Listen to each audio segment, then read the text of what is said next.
Ini adalah rakitan 1 jutaan full set terbaik tahun 2024. Ya, full set, termasuk keyboard, mouse, kabel, dan monitornya. Speknya seperti apa? Yuk kita bahas.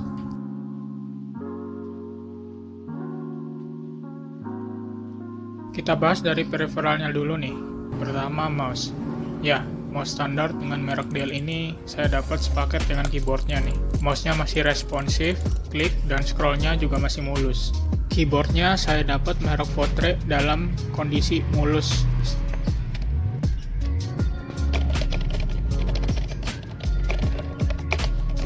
Setelah itu speakernya ya, lagi-lagi dapat dalam keadaan bagus ya. Speaker Advance ini saya dapat gratis, tapi jika di online harganya bisa kisaran antara 35 ribuan hingga 50 ribuan. Untuk display dapat di harga 50 ribuan aja nih, merek LG E1600. Ini adalah monitor ukuran 16 inch dengan panel TN ya, dengan resolusi 1366x768. Kenapa saya dapat harga segitu? Karena terdapat garis putih di ujung-ujung monitornya seperti ini nih. Ya lumayan lah untuk keperluan saya yang hanya sekadar bekerja. Display ini hanya memiliki port VGA dan power portnya langsung tanpa adapter. Berikutnya untuk koneksinya saya dapat WiFi USB dongle dengan gratis. Namun di toko online bisa bervariasi harganya mulai dari 20 ribuan hingga 50 ribuan. Apa ini bagus? Ya untuk keperluan bekerja yang tidak mengejar latensi rendah dan bandwidth tinggi ya sudah cukup. Belum mengalami overheat atau keanehan tertentu sejauh ini. Oke, sekarang kita ke komputernya ya. Untuk bagian luarnya standarnya casing komputer pada umumnya di kantor ya, ataupun di warnet. Jadi masih jadul casingnya, casing standar, belum ada RGB ataupun frontside tempered glass ya. Ya tidak ada yang spesial dari casing ini selain ya untuk wadah komponen di dalam sih. Di online sekitar 50 ribuan, namun bisa didapat di FB Marketplace lokal kalian ya, bisa lebih murah dari itu kalau kalian mau cari. Setelah itu kita mulai bahas nih komponen dalam. Mulai dari atas kiri ya, kita buka dulu. Oke, kita mulai dari atas kiri, ada power supply nih, merek Furrion Office Pro 500 watt. Apakah 80 plus? Tentu tidak dong. Apakah cukup? Ya cukup dengan spesifikasi yang nanti saya tunjukkan. Saya dapat di harga 75 ribuan, namun di online bisa 100 ribuan ke atas. Oke, setelah itu kita geser ke di bagian atas kanan, ada DVD RW, DVD right ya, merek Samsung. Kenapa masih pakai? Ya karena nempel ya di situ ya.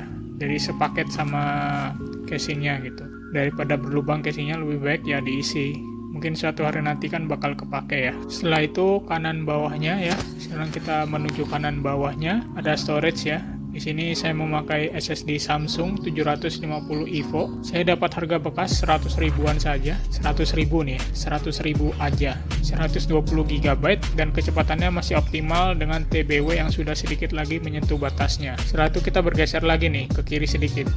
Ada RAM nih, RAM-nya 4x2 DDR4, totalnya adalah 8 GB dengan kecepatan yang terbaca di Windows adalah 2133 MHz. Jadi dengan kecepatan RAM ini akan mempengaruhi performa dan ada ruang untuk melakukan overclock bila diperlukan. Setelah itu tentu saja motherboardnya ya. Motherboard yang saya gunakan adalah merek ASRock dengan model A320M HDV R4.0. Chipset motherboard ini tentu saja A320 ya, dan ditunjukkan untuk kelas entry dengan PCIe support Gen 3 aja. Namun ada slot untuk SSD NVMe loh, walaupun saya nggak pakai ya. Untuk fan cooler prosesornya hanya standar coolernya. Sayangnya bukan fan cooler Ryzen ya, hanya fan cooler yang biasa ditemukan juga di soket AM3 nih, di AM4 juga. Dan terakhir nih adalah otak dari komputer saya. Ya, prosesornya adalah Athlon 3000G. Yap, ini adalah prosesor entry level dengan 2 cores dan 4 thread ya, 2 core dan 4 thread, memiliki GPU internal atau APU Radeon Vega 3 dengan kebutuhan saya yang ringan. Berikut saya cantumkan harga detailnya dan harga rata-rata di marketplace bila membeli per partnya.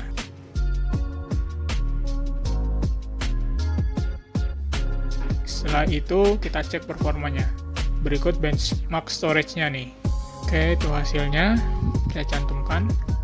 Berikut benchmark sintetis menggunakan Cinebench R15 dan Unengine Heaven. Lagi-lagi saya menggunakan benchmarknya Cinebench R15 untuk prosesor dan Unengine Heaven-nya untuk GPU-nya, karena saya nggak mau yang terlalu berat ya. Oke, untuk power consumption saya menghitung semua komponen ya, termasuk monitor dan peripheralnya, bukan hanya komputer aja nih, karena ini semua tergabung dalam satu outlet. Pada kondisi power off, jadi nggak dilepas ya power cord-nya dari power meternya, terbaca 3,3 watt. Dalam kondisi idle atau hanya posisi di desktop ya, di desktop saja terbaca 40 watt, jadi nggak ngelakuin apa-apa, kondisinya 40 watt. Saat menjalankan Cinebench R15, power consumption-nya adalah 70 watt, dan saat menjalankan full performance, yaitu penggabungan antara GPU dan CPU test, jadi memakai gabungan nih antara Cinebench R15 sama Heaven Unengine supaya dua-duanya itu load-nya atau utilization-nya adalah 100% ya. Jadi hasil power consumption tersebut kita bisa simpulkan bahwa ini termasuk rakitan yang rendah daya ya. Untuk teman-teman perlu ketahui nih, prosesor kelas menengah ke atas saja bisa mengambil konsumsi daya lebih dari itu. Jadi bisa di atas 100 watt untuk prosesor aja gitu. Jadi kayak i5, i7 itu bisa 100 watt ke atas. Dan high-end prosesor kayak i9 gitu ya, bisa 200 watt ke atas. Jadi ya gitulah. Jadi sahabat PLN sekali gitu. Nah oke, berikut saya cantumkan juga biaya listrik per bulannya bila digunakan sehari-hari ya.